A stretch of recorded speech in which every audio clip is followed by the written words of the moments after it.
Welcome to Boise Song Talk.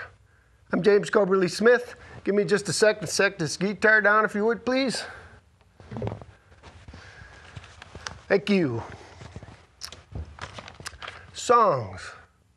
What we're going to be doing on Boise Song Talk is we're going to be speaking with a number of the great local songwriters about how they write their songs.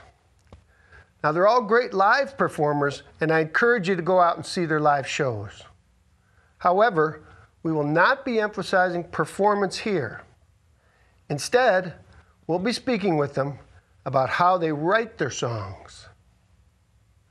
Tonight, we have a very special guest. He's created a long line of excellent albums. He's performed around the world. The great band Reckless Kelly released an album made up exclusively of the songs of our guest. He spent time in Nashville, where he hung around with the producer of Elvis, Johnny Cash, Jerry Lee Lewis. He went to Europe, where he met the Everly Brothers. What I'm trying to say is, he's been around. Now, let's go over and meet tonight's special guest, the one and only, the legendary Pinto Bennett. All right, my friend. Good to see you. Good to see you. Good to see you. Thanks so much for coming. Yeah, this is my second trip, ain't it? Yes, it is your second trip. You survived the first. Yeah. That was so much fun. My beard's a little longer, ain't it? Is it? Yeah, it might be. Yeah. I think so. Yeah. I had a haircut, actually, so mine I was going to, and then I thought, well, I used to be Santa Claus every winter. And oh, really? I have to quit because ran out of sand. I see. Well, this looks very dandy.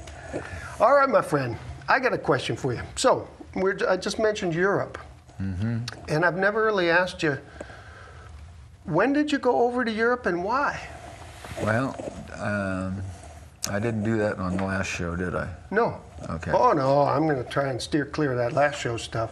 Oh, okay. Yeah, we didn't talk about Europe much. I'm curious. Oh, well, that was probably the highlight of my life. Played Wembley twice. That's, the biggest music show in Europe, Wembley. No, I don't know. Tell me about it. Anyway, yeah, we started out our first tour with the Motel Cowboys.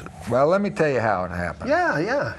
A friend of mine called me. He was over there doing a little tour. We got Richard Dobson, and he called me up and said, "Hey, man, they're playing your stuff on the radio over here. You're getting good reviews in the country music magazines." And so I told Serge, our guitar player, I said, maybe we ought to save up our nickels and dimes, go over there and see what's happening. So we did, and well, we got there, we were green, we didn't do much research. Got there, changed our money over, and pounds was worth way a lot more than dollars. So we're sitting there, we're going, "Oh man, now what are we gonna do?"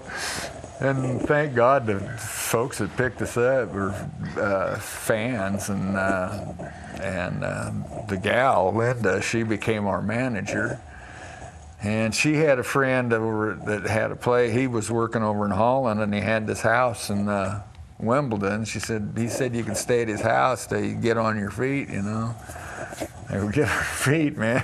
We ain't got enough to get back on the airplane and go home. Yeah, right. Oh, I see. I mean, we were, pretty much strapped. And so we thought, well, we'll hang out at this guy's house and see if we can think up something,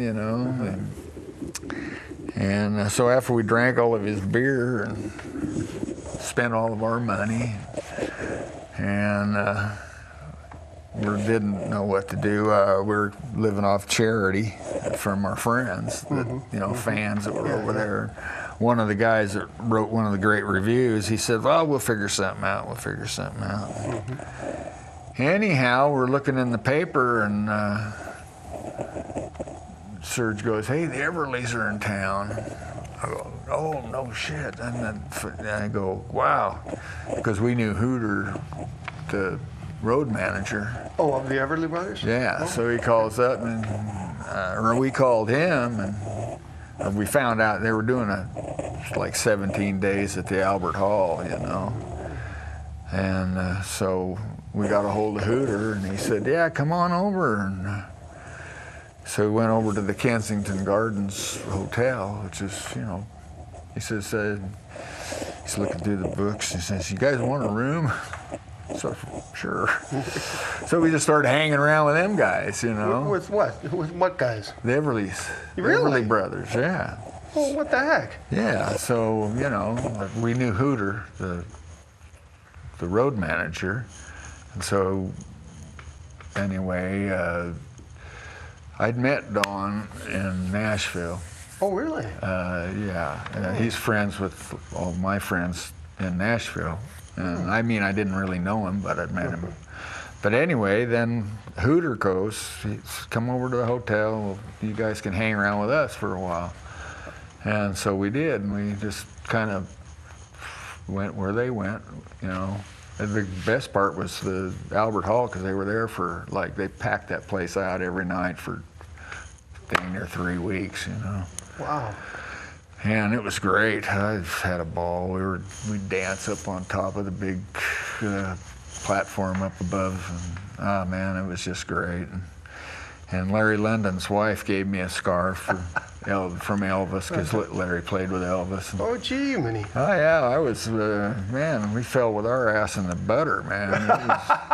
It was great. And then traveling around in the limos with the guys, and on the big bus with the band, and it was a dream, like, you know. Anyway, we got a call, and this fellow was a manager, and he goes, hey, I can get you guys some gigs. And we met another guy that had a record company, PT Records, pretty big outfit in London. And so he signed us to, you know, because he already had this album. It was on Sheep Eater Records over here. That's the famous Motel Cowboys songs album. Yeah, the famous Motel Cowboys song. That was the only one we had out at the time. Right. And so I signed with those guys, and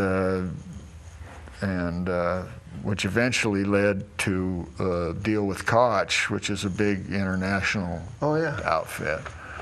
That came later, next tour after that, I think. But anyway, we got us a manager, a personal manager, Linda, the gal that got us over there, that helped us out finding places to live and everything. And we had a manager, Lee Williams, who is big over there, and got us all these jobs. And Pat Tynan, the guy that owned the record company, and Steve, we got a road manager, Steve and Jeannie, and had a, you know, by the time we got back with the band, we were set up. Yeah. You know, we had the van and the, you know, and the whole shittery. Now, I think you had said that when you were over there, hanging around with the Everly Brothers, that you and Sergio got a gig as a duo at a pub? Yeah, we started doing duo. Actually, it started out, we were just entertaining the crew, you know. Oh, I see. They'd go to this pub, at their favorite pub at night, and we'd play. And then that turned into Linda, our manager, she already had this figured out, I guess. She's going to be our manager. Well, we just figured out, why don't you be our manager? We know absolutely nothing. Sure. And she knew these clubs where we could play, and so we went and played the Holden House Hotel down in Exeter and a couple other places, you know, just show up and play, you know, and kind of show off and give them a kind of a preview of what these gringos can do, you know. Well, you said that you had pulled up, some of those you used to go to and pull up in the limo with an Everly Brothers, right? Oh, well, to go to your pub gig? We rode around with those guys a lot. Well, it's a nice way to show up your pub gig. Yeah. I like it. Well, yeah. But anyway, was good. It was good. That's what we kind of got started, got the feel of how it worked, get the feel of how, when you're playing country music in somebody else's country, you'd kind of like, you got to start out not knowing what's going on and then figuring it out as you go. And so our manager goes, well, can you go back home and get your band together and come back and do a proper tour, So they had heard some of your material when you were playing. Yeah, Famous Motel Cowboy Songs, the record was, of course. They'd heard like that. going over big guns, man. I was getting good reviews. Right, Record was getting real good reviews. Yeah. In all the music publications. Yeah. So people already knew who I was. So now this record company in England, right, decides to pick you up, wants you to go back to the States to get the boys. Yeah. And you do, and everyone goes back over there? Yeah, we went back over for a proper tour. Did you go back over there and record a record first with them, or tour some first? Let's see. I mean, this is the first tour we only had one album, or maybe two. No, we had two albums. We had Famous Motel Cowboy Songs and Big in Winnemucca. Oh, I see. Okay. And they redid the covers and made them more England friendly, and did a nice job too, and promoted us real well. Yeah. And heck, we started out playing these little dives and pubs, music pubs and country clubs and stuff, and ended up at Wembley. Jeez. And we damn near ended up. Wembley. Yeah, we damn near ended up topping the bill, God, because the guy, the BBC, the head of the BBC, that was doing the show, goes, we were only supposed to do like 15 minutes because we were the new kids in town, But we got up there and started wailing, and this guy goes, God, I wish I could think of his David. David anyway. He's a nice fella. But anyway, he ran the show. He was the big boss, and he says, no, let these guys rock on, man. And this was at Wembley? Yeah. Gee, so we did a whole set. Like, we were supposed to just kind of be filler in, just let's let the new guys play a little bit, But shit, we played a whole full, like, an hour, Wow. And they didn't want us to quit. David didn't. He loved it, and so anyway, a lot of cool stuff happened at Wembley. That was a cool Wembley. Then we came back. After that tour, we wanted. Let's do another one. Right? So we came back home, played shorties, and did our regular gigs, and waiting to go back over. That was getting to be. It was a highlight of my life. I was already middle-aged, I'd been kicking around for 20 years, trying to, once you get the Cowboy Bar or the Palomino or someplace, the big bars. Down in L.A., the Palomino? Yeah. You get, or whatever, I can't remember when. The Palomino was gone, I think, already. But, it's playing some of the big clubs in California, Denver, and the big towns. Once you get that far, Jackson Hole, the Cowboy Bar, that's the premier gig in this part of the country. And that's about it, unless you get a big record deal and get to be a big star over here, which we were too old, I guess, or I don't know. I know. I tried it for a long time, and this going to England and Europe and stuff looked pretty good. So the next year we went over and did a lot of the same clubs. I loved the country music clubs, because they were big rooms and. And you said they called them country clubs over there. Country clubs, yeah, but they weren't like country clubs what you think of a country club. I know. Like at the golf course or something. Yeah. These were country clubs where all the members, they pay their dues and pay for the bands. Yeah. Well, something, Pinto, on the last time we did get together, I mean, we're talking all this about all this playing music. Now, last time we didn't play music at all on the show. No. You brought your guitar, but you don't have to play if you don't want to. But if you feel like strumming one, you're welcome. Okay? I just wanted to yeah, well, maybe we'll close out with a song. Fair enough. Okay, you got it. Because you probably got lots more questions. Oh, I don't know. Well, okay. Well, yeah. Here, let's roll along because here we go. I have too much fun. We need a 3-hour show. That's what we need. Anyway, so that gives me some idea of Europe. Now, you were over there for about 9 years. Is that right? Well, I was off and on. Oh, I mean, okay. the Motel Cowboys. You know how bands are; they get kind of petered out after a while. Yeah, yeah. When people, you know, you get kind of tired of the same old smelly socks and Sure. stuff. But I just kept going. I did a single over there for a couple of tours, and Serge and I and Joe went and did a trio one year. And then I did the single a couple of times, and then I started hooking up with a band over there called Memphis Roots. And we did several tours that way. So I went back with Trio Pinto in 2005. Wow. And that was the last time I was over, I guess. All right. But it was a good run. We did, yeah. Well, you know something. Now back to the famous Motel Cowboys. Mm-hmm. You guys have played music together for a long time, and that is a difficult thing to do with bands. For the personalities or the musical taste change. Why do you think that particular group of guys can play together so well? What is it? What works with that group? Well, we're best friends. Oh yeah? Yeah, we're best friends. That's what happened. That's the basic thing. We're still doing it. I mean, we still have our reunion every year. I know. And we did a new album this last time, Garden City Skyline. I want to plug that. It's on sale now on motelcowboys.com. Okay. And I think it'd probably be on CD Baby, where my records are at, cdbaby.com. Sure. And pintobennett.com, by the way, everyone should go check that out as well. Yeah, I don't have a website anymore, but I do Facebook and CD Baby. I let them handle it. My daughter Danielle does all my business stuff. I couldn't. I'm a failure. I wasn't very good at promoting myself. I think maybe if I would have done better if I could have bragged on myself a little better. But that's hard to do. It's hard to do. You're too nice a fella. Yeah. Hey, let's jump over maybe too lazy too. Yeah, I'll lean more toward the former, I think. So, okay, let's jump over to some of your songs here.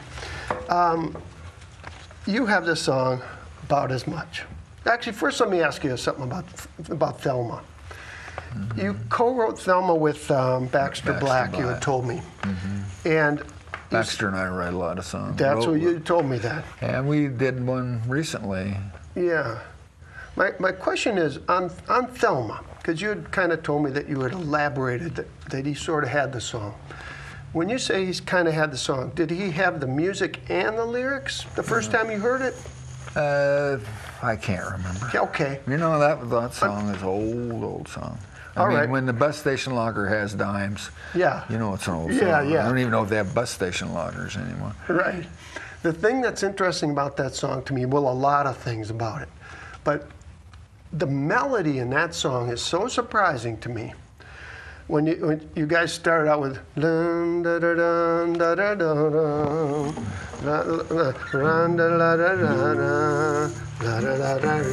Oh, you already know it. But and then it's the part that surprises me, Pinto, is when you go to the G. Ba da da da da da da da da la da. That melody is really surprising to me in a song like that when you guys did that. Yeah, I just kind of I don't know, I helped with the progression and I don't know, it just came. Yeah. You want to do it? If you want to.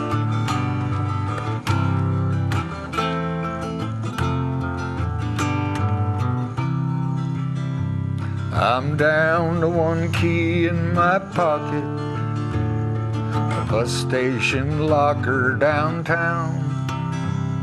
The soles of my shoes are as thin as my wallet.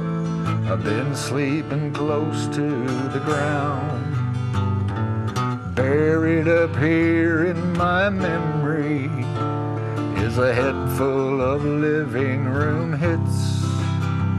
I wrote about Thelma when we were an item and I was worth more than 2 bits. So I sang you a song about Thelma if you had a quarter to spare. If you had the time or a bottle of wine that you'd be willing to share. And later I'll show you a picture of Thelma when she's in her prime. If you want to see Mister, I've got the key, and the bus station locker takes dime. I had me a band in the 60s who played in East Texas a lot. Thelma could sing, so we moved to Nashville, and in '68 she got hot. A high-flying record producer told Thelma he'd make her a star. He wined her and dined her and stole her away, and he left me with my old guitar.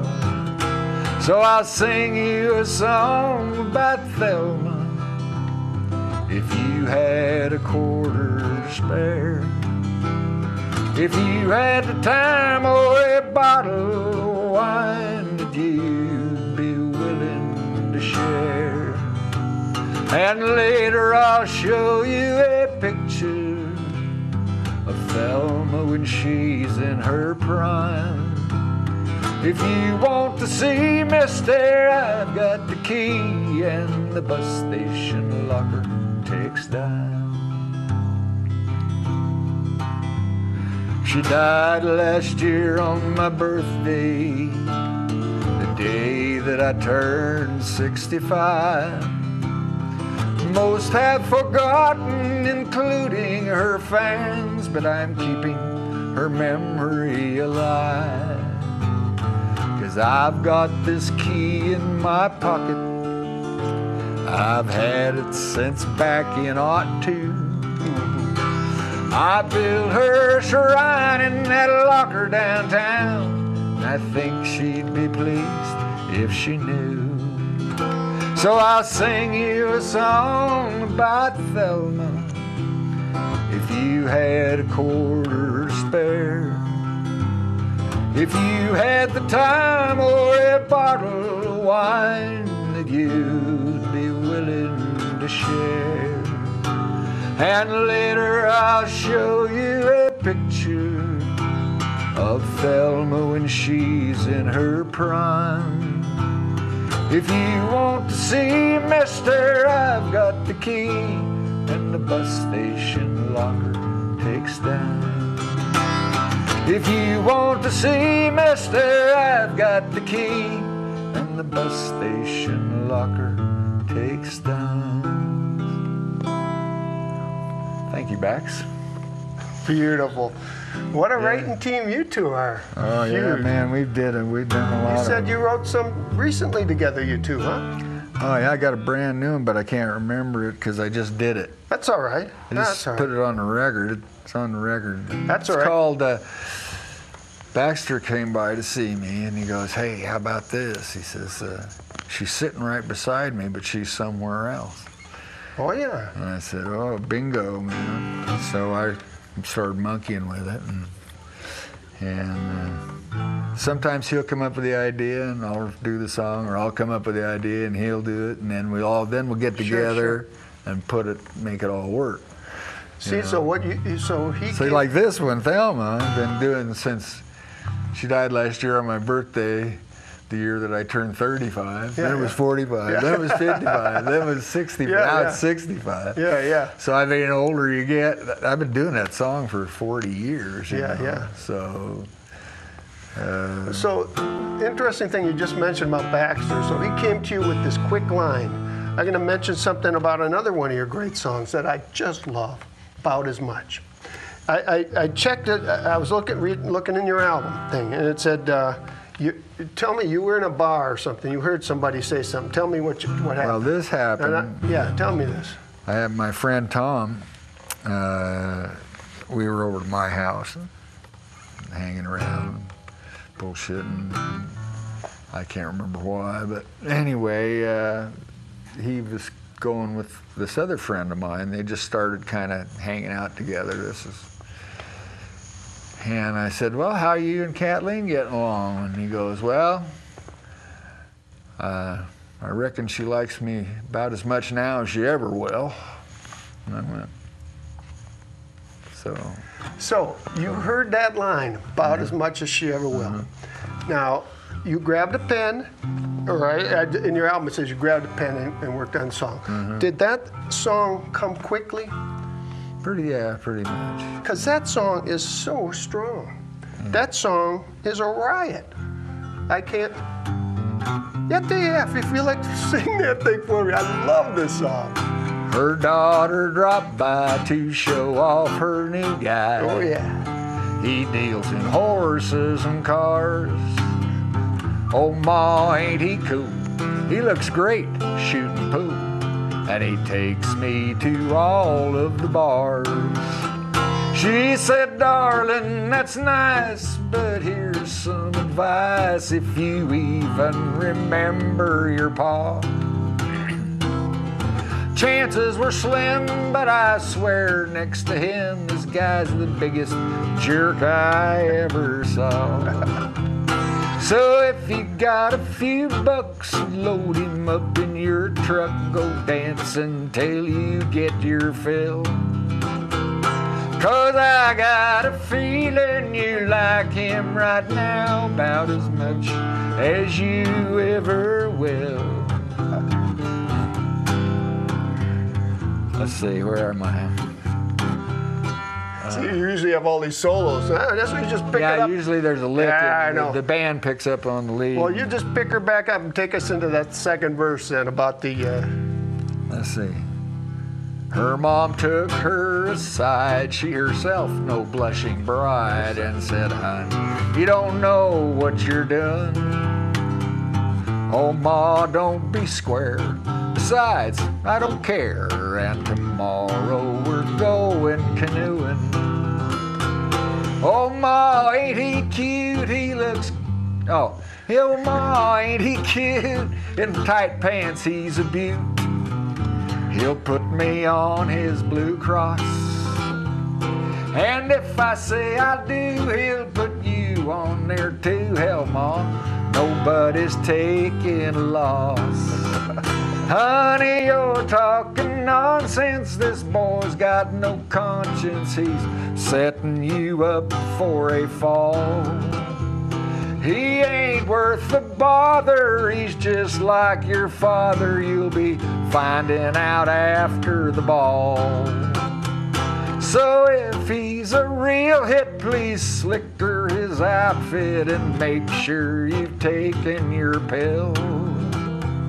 'Cause I got a feeling you like him right now about as much as you ever will. Hey, I got a feeling you like him right now about as much as you ever will. That is so great. That is so great. Silly. Okay. We're winding up the show. Fine. So play us something else. You know, we don't want to go out on talking this time. You were playing some music here. Okay. But doggone, that thing is great. I love that song. How about a... Let's see. Pinto Bennett. You gonna be... this ain't gonna show before Christmas, I don't. Oh no, we're not gonna show it. No. This won't show it in a long time. Okay. Shoot, this type of stuff might not be permitted on the air.